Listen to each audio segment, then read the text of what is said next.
بینەرانی ئازیزی NRT ئەم کاتە و هەموو کاتێکتان باش. تاوتوی ئەمڕۆمان تایبەتە بە بارودۆخی زیندانیە سیاسیەکانی کوردستان و کێشەکانیان. تا ئێستا چەندین دەستە و کۆمەڵە بۆ داکۆکیکردن لە ماف و ئیمتیازاتی زیندانیانی سیاسی دروست کراوە. بەڵام بە وتەی خۆیان هێشتا مافەکانیان وەکو پێویست بۆ نەگەڕێنراوەتەوە. هەرچەندە پارلەمانی کوردستان لە چەند مانگی ڕابردوودا یاسایەکی بۆ ئیمتیازات و مافەکانیان پەسەند کرد. بۆ قسەکردن لە سەر تەوەری ئەمڕۆمان میوانداری کاک ئەحمەدی مامڕەسوڵمان کردووە بەڕێوەبەری کاروباری زیندانیە سیاسیەکانی کوردستان لە وەزارەتی شەهیدان و ئەنفالکراون. کاک ئەحمەد بەخێربی. دەمەوێت لەوێەوە دەست پێ بکەم کار و ئەرکەکانی بەڕێوەبەرایەتی کاروباری زیندانیانی سیاسی کوردستان چییە؟ دیارە کاروبار و ئەرکەکانی بەڕێوەبەرایەتی کاروباری زیندانە سیاسیەکان تایبەتە بە خزمەتکردنی زیندانیانی سیاسی لە هەرێمی کوردستان بۆی ئەو تێکۆشەرەی گەلەکەمان بەهۆی کە بە هۆکاری خزمەتکردنی گەل و وڵاتەکەی ئەشکەنجە و ئازارێکی زۆریان چشتووە بتوانین خزمەت بەو توێژە تێکۆشەرە بکەین. بڵێ ئەو کارانەی کە تا ئێوە تا ئێستا کردبێتان ینی کاری دیار بێت، چالاکی دیار بێت، دەستکەوتی دیار بێت بۆ زیندانیانی سیاسی چی بوون؟ بەڵێ سەبارەت بە کارە دیارەکان بەڕاستی تا ئێستا ئێمە وەکو بەڕێوەبەرایەتی کاروباری زیندان سیاسیەکان توانیمانە موچەی مانگانە بۆ 2300 زیندانی سیاسی ببڕینەوە بە مانگانە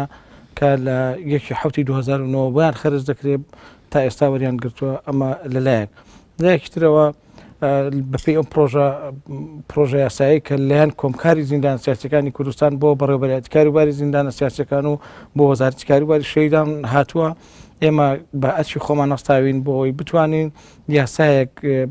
یاسایەکی تایبەت بە مافی ئیمتیازاتی زیندانیانی سیاسی لە هەرێمی کوردستان دابڕێژین و دواتر لەلایەن پەرلەمانی کوردستانەوە بکرێت بە یاسایەکی تایبەت بە مافی ئیمتیازاتەکانیان و لەلایەکی ترەوە توانیمانە بۆ خزمەتکردنی کەسوکار و زیندانیانی سیاسی لە بواری تەندروستی خۆشبەختانە تا ئێستا ڕێژەیەکی باش زیندانی سیاسی لە ڕێگەی بەڕێوەبەرایەتی کاروباری زیندانە سیاسیەکان و لە ڕێگەی وەزارەتی کاروباری شەهیدانمانەوە توانیمانە چارەسەر یاخود هاوکاری پێویست بۆ زۆرێک لەو زیندانە سیاسیانە کە پێویست بووە دابین بکەین و توانیمانە بۆ خوێندکار و قوتابیانی کە لە کۆلیژە ئەهلیەکان دەخوێنن کە زیندانی سیاسین یان مناڵانی زیندانی سیاسین توانیمانە پارەی خوێندنەکانیان بۆ بگەڕینەوە کە ئەمانە هەندێکە لە ئەو کار و چالاشیانە یاخودەوانی کە متوانیمانە بۆ زیندانیانی سیاسی لە هەرێمی کوردستان بکەین و ئەوەی کە لە هەمویان گرنگترە و بە ئەنجام گەیشت بێت خۆشبەختانە ئەو پرۆژە یاسایە بوو کە لەلایەن ئێمەوە بەڵێ دێمە سەرباسی پرۆژە یاساکەش کە لە پارلەمان بڵین گفتوگۆی لەبارەوە کرا و پاشان پەسەند کرا. دەمەوێت بزانم بەکێ دەوترێت زیندانی سیاسی و ئەو کوردانەی کە لە کۆنەوە بڵین لە ڕابردوودا دەستگیر کراون بڵین لەلایەن ڕژێمە یەک لە دوای یەکەکانی عێراقەوە لە ساڵی چەندەوە بە زیندانی سیاسی حسابیان بۆ دەکرێت؟ بەڵێ بۆ بەشی یەکەمی پرسیارەکەت بەشێ دەوترێت زیندانی سیاسی هەموو ئەو تێکۆشەر و نیشتیمان پەروەرانەی کە بە هۆکارێک لە هۆکارەکان بەشداریان کردبێت لە بزاوی ڕزگاری خوازی گەلی کوردستان یاخود بە هۆکاری کوردبوونەوە لەلایەن ڕژێمە یەک لە دوایەکانی عێراقەوە گیرا بن ئەمانە بە زیندانی سیاسی تۆمار بە بێگوێدانە ئینتیمای سیاسیان بێگوێدانە ئینتیمای سیاسیان دیارە ئەوەی کە تا ئێستا کراوە لە بەڕێوەبەرایەتی کاروباری زیندان سیاسیەکان ئێمە نازانین کام زیندانی سیاسی کام لایەنی سیاسی ئەوانە گوێ نادەین ئەو کارە و بۆ ئەژمارکردن پێشەوانەی عێراق کە لە بەغدا کار وەکو دەستگای زیندانە سیاسیەکان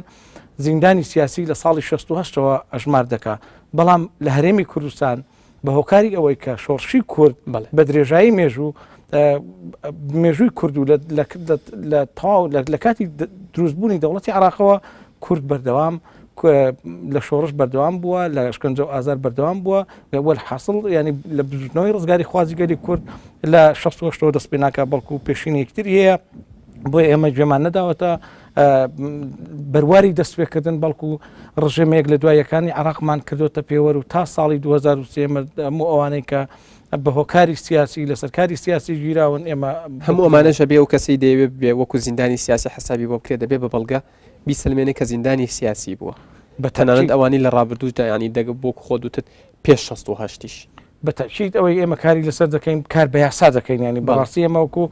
بەڕێوەبەرایەتی کاروباری زیندان سیاسەکان و وەزارەتی کاروباری شەهیدان ئەوەی کە کارمان کردووە تا ئێستا 2300 کە ئاماژەم بۆ کرد هەموو ئەوانە کە بە شێوەی قانونی لەلایەن لیژنەیەکی تایبەتمەندەوە کە دادوەرێکی پلەیەک سەرۆکایەتی دەکا نوێنەری هەریەک لە وەزارەتی ناوخۆ و وەزارەتی دارایی ئابووری حکوومەتی هەرێمی کوردستان و وەسەرۆشی کۆمکاری زیندان سیاسەکان تێیدا ئەندامە ئەم ناوانە دەخرێنە بەردەستی لیژنە و هەموو بەڵگەکانیان تاوتوێ دەکرێت ئەم جارە وەکو زیندانی سیاسی ناونووس دەکرێن و تۆمار دەکرێن بە زیندانی سیاسی. بەڵێ کاگە ئەحمەد وەکو دەزانین لە یاسای ژمارە 11 ساڵی 2011 کە بە یاسای ئیمتیازاتی زیندانی کرا و گیراوی سیاسی کوردستان دەناسرێت لەو یاسایە دوو دەستەواژە هاتووە زیندانی کراوی سیاسی یاخود زیندانی سیاسی و گیراوی سیاسی پێم خۆشە ئەمەم بۆ بینە ڕوون بکەیتەوە مەبەست چییە لەم دوو دەستەواشێ مەبەست چییە لە زیندانی کراوی سیاسی و گیراوی سیاسی بەڵێ زیندانی کراوی سیاسی بەوانە دەگوترێت کە بڕیاری حکومیان بۆ دەرچووە حکم بوون واتە ئەو کەسا و ئەو تێکۆشەرانەکە لەلایەن یەکێک لە دادگاکانی بەناو شۆڕش و یاخود محکمەی خاصە یاخود محکمە خاصی کردکوو یاخود محکمەی سەورە یاخود یەکێک لە دادگایەکانی ترکەتە بە تایبەتمەند دادەمەزرا بۆ کەیسێکی سیاسی لە دژی کورد واتیان محکمەی خاصی محکمەی ئەمنی خاصیان ئیستخبارات یاخود مخابرات ئەمانە محکمەی تایبەتی بۆ دادەنا بڕیاری حکمی بۆ دەردەچوو واتە زیندانی سیاسی محکومە ئەمە گیراوی سیاسی ڕاگیراوی سیاسیش هەموو ئەوانەی تر محکوم یاخود مووقف و دەست بەسەرەکان ئەمانە پێیان دەڵێن ڕاگیراوی سیاسی واتە ئەوانە کە بڕیاری دادگایان بۆ دەرنەچووە و بەهۆی بڕیاری دادگاوە ئازاد نەکراون ئەو کەسانی کە بڵین چوونەتە بەردەم دادگا و پاشان تەبری ئەکراون هەر بڵین ئەچنە زمنی ئەو کەسانەوە چکە بڵین لەسەر ئینتیمایەکیان لەسەر بیرێکی سیاسی دەستگیر کراون بەڵێ پاشان لە محکمەی سەورە بڵین تەبری ئەکراون ئەمانە شەر چۆتە زمنی چوارچێوەی یاسایەکە وەکو زیندانی کراوی سیاسی ئەژمار کراون بەڵێ پێم خۆشە تێڕوانینی ئێوە بزانم لەسەر دەستەی داکۆکی لە زیندانیانی سیاسی خۆتەزانی ئەمە دەستەیەکە لە ئێستادا وجودی هەیە و بوونی هەیە ئێوە تا چەند ئەم دەستەیە بە دەستەیەکی شەرعی دەزانم وڵای ئەمەوەکو بەڕێوەبەرایەتی کاروباری زیندان سیاسەکان دەستخۆشی لە هەر دەستە و هەر زیندانی سیاسێک دەکەین کە هەوڵ دەدا بۆ زیندانی سیاسی لە چوارچێوەی یاسادا تەعامل بکە بەڵام لە هەوڵ و تێکۆشانەکانی لایەنەکانی تر کەم نکاتەوە ئێمە گەر بەراورد بکەین لە نێوان دەستەی داکۆچی و کۆمکاری زیندان سیاسەکان کە هەردووشیان لە بواری ڕێکخراوەی زیندانی سیاسەکان ئەوانیش لەوان دەکەن بەڵام من واقعەکەت پێ بڵم کە ڕاستیەکەیە لە بواری ڕێکخراوەی شەرعیدا کە بەڕاستی ئەمە زۆر گرنگە کە باسی ڕێکخراوی دەکەین ڕێکخراوی شەرعی و قانونی باس بکەین چونکە دەستەی داکۆچی هیچ پێشینەیەک یاخود بوارێکی قانونی لە پێش نییە کە ئەمانە دەستەیەکی شەرعی و قانونی بن یاخود زیندانی سیاسی پشگیریان بکە بەڵکو بە پێچەوانەوە کۆمکاری زیندانە سیاسەکانی کوردستان ڕێکخراوێکی سەرتاسەری بواری زیندانە سیاسەکانە لە هەرێمی کوردستاندا کاری کردووە بە پێی قانون ئێمە وەکو حکوومەتی هەرێمی کوردستان تەعامل لەگەڵ لایەنە یاساییەکانی ئەو خەڵکانە دەکەین کە بەپێی یاسا لەو بوارەدا کار دەکەن بەڵام لە هەمان کاتیشدا هەوڵ و تێکۆشانەکانی ئەوە لایەنەکانی تر هەر تاکێک لە بواری زیندانی سیاسیدا هەوڵی دابێ بەڕاستی ئێمە بەرزمان نرخاندووە حسابمان بۆ هەموو ئەو ڕاوسرنجانەی ئەو خەڵکە کردووە یاخود ئەو تێکۆشانانیان کردووە کە لە بواری زیندانە سیاسەکاندا خەرج بڵێ کاک ئەحمەد کە پرسیار لە سەرپەرشتیارانی بڵێن دەستەی داکۆکی لە زیندانیانی سیاسی دەکەی دەڵێن جیابوونەوەی ئێمە لە کۆمکاری بڵێن زیندانیە سیاسەکان بۆ لاوازی ئەدای ئەوان و خەمساردیان دەگەڕێتەوە پرسیارەکەی من دوولایەنەیە وەڵامی تۆ چییە بۆ ئەم قسەیان و ئێوە وەکو بەڕێوەبەرایەتی کاروباری زیندانیانی سیاسی تا چەند چاودێرن بەسەر کارەکانی کۆمکاری زیندانیانی سیاسیەوە وەڵام من واقع ئەگلای منە کاتی ئەو برادرانەکە لە ناو کۆمکار جیابوونەوە دروست نەبووە تا ئێستا بە بیزانی بۆ ئاگاداری جەناب و بینەران ینی ئەوانی کە جیابوونەوە بڵین ئەم دەستەیان ڕاگەیان لە کۆمکاری زیندانی سیاسەکان جیانەبوونەتەوە جیابوونەوە نەبوو من چەندین کەسی تریش لە ناو کۆمکاردا دوور خراوەتەوە یاخود ئەرکی لێوەرگیراوەتەوە یاخود ئەو ئەرکەی کە هەی بووە پێشووتر ئەرکەکە بە ئاراستەیەکی تر ینی کەسێکی تر لە شوێنەکەیدا کاری کردووە ینی ئەو هەواڵانەی کە پێشتر لە کۆمکاری زیندان سیاسەکاندا کاریان کردووە بە هۆکارێک لە هۆکارەکان دوور خراونەوە کە ئەرچیان لەوێدا نەماوە دیارە ئەوانە کەوتونە دژایەتی کۆمکار یعنی هەر بە هەموو شێوەیەک دژایەتی کۆمکاری زیندان سیاسیەکانیان کردوەوەی ئەوەی دەستەکەی ڕاگەیان ئەو کەسانن کە لە کۆمکار دوورخراونەتەوە. بەڵێ ئەمە ئەوەیشی هەیە کە پێشتر ئەم بەڕێزە کە لە کۆمکار ئەندامی دەستەی باڵا و کار دەستەی کارژێڕی بووە دواتر بە بڕیارێک دوورخراوەتەوە لە دەستەی کۆمکاری زیندان سیاسیەکان دەستەی باڵا نەماوە ئەم بەڕێزە دوای ئەوە کە ئەوەی کردووە ناویان لە خۆ ناوەکو دەستەیەکی نێمە هەوڵ دەین بۆ دەستەی داکۆکۆک و دەستەی داکۆکی خۆیان ناساندووە بە دژایەتی کۆمکار خۆیان ناساندووە بەڵام ئەوەی کە کۆمکاری زیندان سیاسیەکان بەسست و لاواز و ئەدایان باش نەبووە وا پێناسی بکەن بەڕاستی ئەمە بێویژدانێکی گەورەیە دەیکەنەوەن چونکە هەر کۆمکاری زیندان سیاسیەکانی کوردستان بوو بە مانگونی و لە بەغدا دەمایەوە جەنابی مام جەلالی بینی جەنابی مالیکی بینی لەگەڵ هەموو ئەو لایەنانەی پەرلەمانی عێراق کۆبووتەوە لەگەڵ وەزیری دارایی ئابووری عێراق کۆبووتەوە زۆرترین هەوڵی داوە لە بواری ڕێکخراوەیدا کە هەوڵەکانی سەر کردوێتەوە بۆی مافی امتیازات بۆ زیندانە سیاسیەکان دابین بکە لەلایەن حکوومەتی هەرێمی کوردستانەوە خاوەنی سەدان یاداشت و ینی چەندین خۆپیشاندان و چەندین دیمانەی تەلەڤیزیۆنی و گردبوونەوەی لە بواری زیندانە سیاسیەکاندا کۆمکاری زیندان سیاسیەکان بووە کە هەوڵێکی زۆری داوە توانیوێتی ئەمڕۆ بۆ زیندانە سیاسیەکان دابین کە بەڕاستی ئێمە وەکو بەڕێوەبەرایەتی کار و بواری زیندان سیاسیەکان هەوڵەکانی کۆمکاری زیندان سیاسیەکان بەرز دەنرخێنین هەوڵێکی زۆر باشیان داوە ئێستاش لە یازار لە هەوڵەکانی بەردەوامن لە بواری ڕێکخراوەیدا هیوای سەرکەوتنیان بۆ دەخوازم. کاک ئەحمەد یاسای ژمارە 4 پەرلەمانی عێراق چییە و بڵێن ئەو ماف و امتیازاتانە چین کە لە یاسای ژمارە 4 عێراقدا بوونیان هەیە و لە یاسای ژمارە 11 شاری بڵین ساڵی 2011 هەرێمی کوردستان جێ نەکراوەتەوە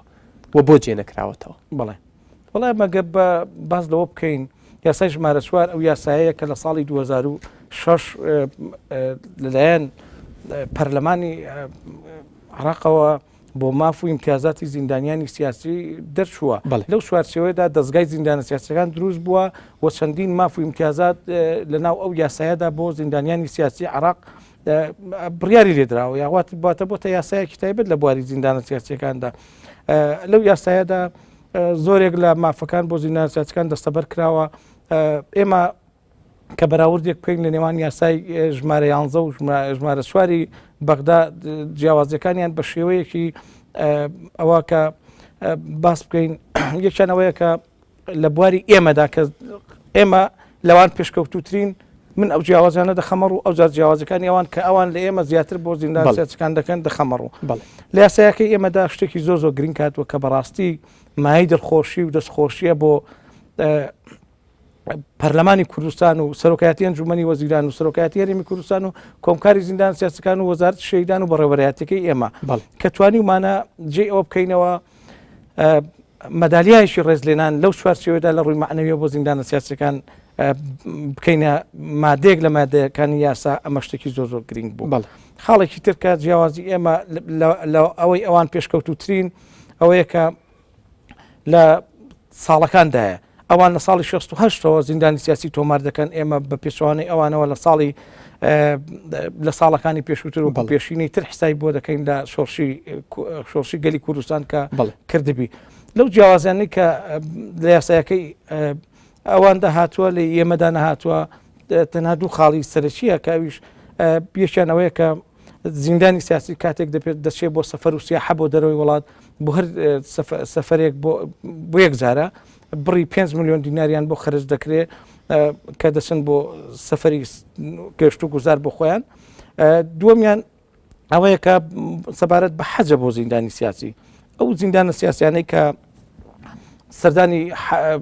ماڵی خوا دەکەن دەچن بۆ حەج لەلایەن دەستگای زیندانە سیاسیەکانی عێراقەوە پارەی حەجەکان بۆ دابین دەکرێت. ئێمە ئەگەر هۆکاری نەبوونەکەشی لە یاسایەکەی ئێمەدا و لە یاسایەکەی بەغدادا بژێڕینەوە بۆ چبوو بۆ هۆکارەکە چبوو کە تێدا نەبوو بەڕاستی ئەمە ئەگە باز لە یاسای هەرێمی کوردستان بکەین کە حکوومەتی هەرێمی کوردستان و ئەنجومەنی دادوەری و بەڕێوەبەرایەتی کاروباری زیندان سیاسیەکان وەزارەتی شەهیدان ئەو یاسایی کە نارد بۆ پەرلەمانی کوردستان لە چوارچێوەی یاسایەکەدا ئەمانە بوونی هەیە بەڵام بەداخەوە زۆر بەداخەوە لەناو پەرلەمانی کوردستان گفتوگۆیەکان بوو بە ململانەی سیاسی و حیزبایەتی و فراکسیۆنی و نازانم چی لەسەر دۆسیەکی زۆر گرینکە دۆسی زیندانە سیاسەکان بوو بەداخەوە ئۆپۆزیسیۆن کە پێشتر یاسای ژمارە چواری پێشنیار کرد بوو کە ئەو یاسایە مسادەقەی لەسەر بکرێ بەڵام لە کاتی گفتوگۆکاندا بەڕاستی پێچەوانەی ئەو پێشکەشکردنەدا بەڕاستی بوونیان هەبوو من خۆم لە گفتوگۆیەکاندا لێ بەشدار بووم بەڕاستی هێتا من بە ڕاشکایی پێم وتن کە ئەوان درست دەهێڵنەوە لە یاسایەکەدا بۆی خەڵکی پێبێن لەسەر جادەجارێکی تر بۆی بتوانن زیندانیانی سیاسی ئەم تەواژودیان هەر هەبێ و ناڕزایان هەبێ لەسەر جادەدا بوونیان هەبێ. بەڵێ کاک ئەحمەد لە چاوپێکەوتنێکدا تۆ دەڵی مافەکانی زیندانیان لە چوارچێوەی یاسای ژمارە 4دایە داوامان کردووە یاسای ژمارە 4 وەکو یەک بەسەر هەموو گەلانی عێراقدا جێبەجێ بکرێت. یاسای ژمارە 4 چەندین ماف و ئیمتیازاتی تێدا بەرجەستە کراوە موچەیە زەویە سەفەرە بۆ دەرەوەی وڵات حەجە خوێندنە سلفەی عقارە هاوکاریە و تەنانەت لایەنی خەرجکردنی پارە بۆ ئەو کەسانی بۆ زیندانە سیاسیانی کە نەخۆشن. هەندێک لەمانەوەکو خۆشت ئاماژەت پێدا لە یاساکەی کوردستاندا جێگا نەکراوەتەوە. ئایا ئەمە ئەواگەیەنێ کە پارلەمان ئەمانە بە ماف نازانێت بۆ زیندانی سیاسی یاخود زیندانیانی سیاسی بەشایانی ئەوە نازانێت کە ئیمتیازاتانیان هەبێ یان مەسەلەکە چییە بۆچی دەگەڕێنیتەوە وەکو خۆ دوتت ئێوە پرۆژە یاسایەکتان بڵین ڕادستی دکتۆر بەرەم ئەحمەد ساڵح سەرۆکی حکوومەتی هەرێمی کوردستان کردووە ئەو وەکو خۆی ئیمزای کردووە بەڵێ بەتاکید دواتر کە چۆتە پارلەمان بڵیانی ئێوە تا ڕادەیەک تووشی بێهیوایی بوون چونکە کۆمەڵێک بڕگەی زۆری لێ لادراوە ئەوانەی کە ئێوە بیستوتانە بۆ زیندانیانی سیاسی دەستەبەریکەن هۆکاری ئەمە بەدەر لە ئەوەی کەوتت ململانی سیاسی نێوان بڵین کوتلەکان یاخود فراکسیۆنەکانی پارلەمان بۆچی دەگەڕێنیتەوە؟ وڵای ئەمە پێشینی هەیە پێت بڵم ئێمە کاتێک کە دەچوینە پەرلەمان هەموو جارە سەردانی پەرلەمانمان دەکرد ئێمە داوای مسادقەی یاسای ژمارە 4مان دەکرد بە چەند گۆڕانکاریەکەوە لەوەی کە زیندانیانی سیاسی شەستەکانی شمول بکەن بە ئیزافەوە بە ئیزافەوە داوای ئەومان دەکەڵێ بەڵام هەموو جارێکە ئەو دەیانگوت کاکە ئەگەر ئەنجومەنی وەزیران ڕازی بێت پەرلەمان دوو جار یاسایەکەی ئێمە نات بۆ ئەنجومەنی وەزیران دەنگ بەس ئەنجومەنی وەزیران ڕازی بێ ئێمە هەموو شتەکانتان بۆ دەکەین وەکو خۆی بەڵکو لە بەغدا زیاترتان بۆ دەکەین بەڵام بەداخەوە بەڕاستی ئێمە کاتێکە گوێماندا گفتوگۆکانی پەرلەمان بەڕاستی لە ئاست پێویستی و لە هایبەتی پەرلەمان گفتوگۆکانی سەر ئەو پرۆژە یاسایی زیندانە سیاسەکان بەڕاستی ینی تێگەیشتنەکانیان پڕ نەبوو نیانتوانی مەهامەکان و یاخود پێناسەیەک بۆ زیندانی سیاسی کە ئەو تێکۆشەرانە وەکو خۆی پێناسە بکەن بەراوردیان نەکرد لەگەڵ شەهیدان بەڕاستی ئێمە بەراوردی زیندانی سیاسی لەگەڵ شەهیدان شتێکی خراپە ئێمە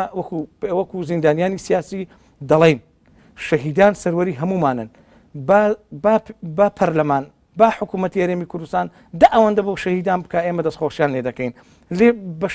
باوانی نابەستینەوە بەڵام ئێمە کتومانە یاسایەکی تایبەت ئەو یاسا خاصەی کە لە عێراق دەرچووە بۆ زیندانە سیاسیەکان بفەرمونون ئەم یاسایە لە هەرێمی کوردستان بەم چەند گۆڕانکاری بۆ ئێمەش مسادقەی بۆ بکەن و کاری بڵێ لە یاساکەی هەرێمی کوردستاندا سەبارەت بە ماف و ئیمتیازاتی زیندانیە سیاسیەکان لە بەشی ماف و ئیمتیازات مادەی شەشەمی یاساکەی هاتووە زیندانی کراو یان گیراوی سیاسی پارچەیەک زەوی بەبێ بەرامبەر وەردەگرێت ئایا ئەمە شمولی هەموو ئەو کەسانە دەکات کە لە ژێر پێناسەی زیندانی سیاسی یان گیراوی سیاسی بڵێن خۆیان دەبینەوە و چی دەڵێ بەو کەسانی کە تا ئێستا سوودمەند و مستەفید نەبوون لەو پارچە زەویە؟ وەڵامە خۆشبەختانە بەڕاستی تا پێشتر ئێمە لە ساڵانی ڕابردوودا ئەوەی کە دەدرا بە زیندانی سیاسی وەکو پاڕانەوە بوو وەکو هاوکاری بوو ئەو مەسوولە بە ئارەزوی خۆی ئەو دەیکرد ئەو نەیدەکرد ینی باسی لەوە دەکرد کە زیندانی سیاسی مستحقە بە دیدی خۆی تەفسیری بۆ شتەکانی زیندانی سیاسی دەکرد پێناسەی بۆ دادنا بەڵام خۆشبەختانە ئەمڕۆ بە یاسایە یاسا کاتێک یاسا جێبەجێ نەکرێت بەڕاستی زیندانی سیاسی قبوڵی ناکە بۆیە ئەمڕۆ یاسایە ئێمە بووینە خاوەن یاسایەک ئەویش یاسای ژمارە 11 بە پێی یاسا ماف بۆ زیندانی سیاسی دیاری کراوە ئەویش ئەوەیە کە ئەو پارچەزەوی کە بۆ زیندانی سیاسی دیاری کراوە بە تاکید دەبێت زیندانی سیاسی پارچەزەوی وەربگرێ هەموو ئەو زیندانە سیاسیانەی کە تا ئێستا سوودمەند نەبوون وەکو زیندانی سیاسی لە وەرگرتنی زەوی بە پێی یاسای ژمارە 11 دەبێ زیندانی سیاسی سوودمەند بێ بە دڵنیاییشەوە ئەگەر وەریشی نەگرت بوو لێرەوە ئەمەوە بۆ بینە ڕوونی بکەیتەوە دەتوانم مراجعی ئێوە بکەن بۆەوەی بڵین ڕێکار و شێوازی وەرگرتنی پارچە زەویەکەیان پێ ئەو خەڵکانەی کە مراجعەت بۆ ئێمە بە پێی ئێمە بەپی یاسا تعامل لەگەڵ ئەم دۆسیە دەکەین بەڵێ هەموو ئەو زیندانە سیاسیانی کە دۆسیەکانیان لا ئێمە بەپی یاسا پشتڕاست دەکرێتەوە دەبن بە زیندانی سیاسی تعاملیان لەگەڵ زۆر بۆ هەموو مافە باشە لەلایەن بینەرانەوە بڵین ئاگدارمان دەکەنەوە لە کۆنتترۆلەوە کە دوو پرسیار کراوە مەبەستیانە وەڵامەکەی وەربگرنەوە وەڵامی ئەو پرسیارەی کە ئەو کەسانەی کە لە نوگرە سەلمان بوون یاخود ئەو منداڵانەی کە پاشماوەی ئەنفالن و بڵین لە کاتی ئەوەی کە کەسوکاریان بۆ ئەنفال براون و لەدایک بوون ئەمانە حسابی زیندانی سیاسیان بۆ دەکرێت بەڵێ هەموو ئەوانەی کە پاشماوەی ئەنفالەکان ئەمە پێشەوەی یاسایەکەش دەچێت بەڕێزکە تۆ بەرهەم بەڕاستی مساعدەقەی لەسەر ئەم بوارە کرد بە بڕیاری 1970 لە سێ چوار بڕیاری لە چواری سێ بڕیاریدا کە ماف بۆ هەموو ئەوانەی کە لە زیندان لەدایک بوون و هەموو ئەوانەی کە پاشماوەی ئەنفالەکانن وەک زیندانی سیاسی تۆمان ئەوانەی لە ئەنفال کە گەڕاونەوە بەڵێ پاشماوەی ئەنفالەکان نەک ئەنفال کراوەکان پاشماوەی ئەنفالەکان کە گەڕاونەوە کەواتە وەکو زیندانی سیاسی مناڵەکانیشانەوەی لەوێ لەدایک سیاسیانەیە هەمویان مناڵەکانیشان بەڵێ چەند کەسیش بن هەر چەند کەسێک باشە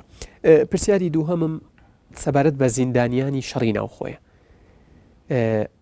چۆن تعامل لەگەڵ ئەم کەسانەیە دەکرێت ئایا ئەمانەش بە زیندانی سیاسی دادنرێن یاخود چی دەیانگرێتەوە ئەمانە ئایا لەبەرەوەی بەشداری شەڕێکیان کردووەش کە شەڕی براکوژی بۆ ئیتر هیچ مافو امتیازاتێک نایەنگرێتەوە یاخود شتێکی هێست تایبەت بەوان وەڵاگەر ئێمە پێناسەکەی ئێمە وەرگری زیندانی سیاسی ئێمە پێناسەمان داوەتێ دەڵێن پێی ئەو پێناسەی کە ئەو خەڵکانە کە لەلایەن ڕژێمێک لە دوایەکانی عراقەوە لەلایەن دام و دەستگا داپڵۆسێنەرەکانی عراقەوە ئەمانە ئەشکەنجەوە ئازاد دراون ئەمە چوارچێوەیەکی یاسایی بۆ شێشراوە کە باز لە ناوخۆ ناکە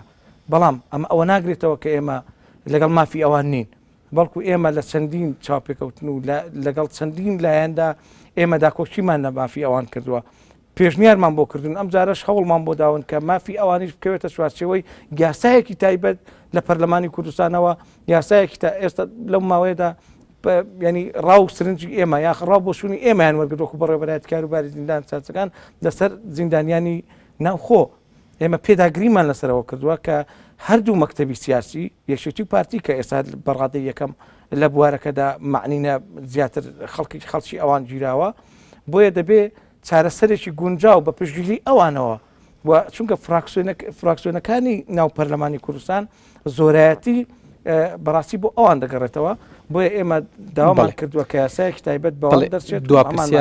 دوا پرسیارم کاتی بەرنامەکەم تەواو بۆ گەر زۆر بە کورتی وەڵامم بیتەوە سەبارەت بەو کەسانی کە مراجعەتی ئەوواکەن کە بە شێوەیەکی یاسایی یعنی دەتوانن بیسەلمێنن کە زیندانی سیاسی بوون یاخود ئەو کەسانە بوون کە لە ئەنفال گەڕاونەتەوە یاخود منداڵێکی ئەنفال بوون و لەوێ لەدایک بوون لە ناو زیندانە ئایا ئێوە ئینتیمای سیاسیان دەکەن بە پێوە پرسیاریان لێ دەکەن کە یەکێتینیان پارتینیان سەر بە فڵان حەزبیان فیسار حەزبن پێم خۆشە بینەر دڵنیا بکەیتەوە لەوەی کە ئەم لایەنە چەند گرنگە یاخود تەنها مەسەلەکە ئەوەیە کە کەسێک بتوانێت بە شێوەیەکی یاسایی بیسەلمێنێت کە ئەو زیندانی سیاسی بووە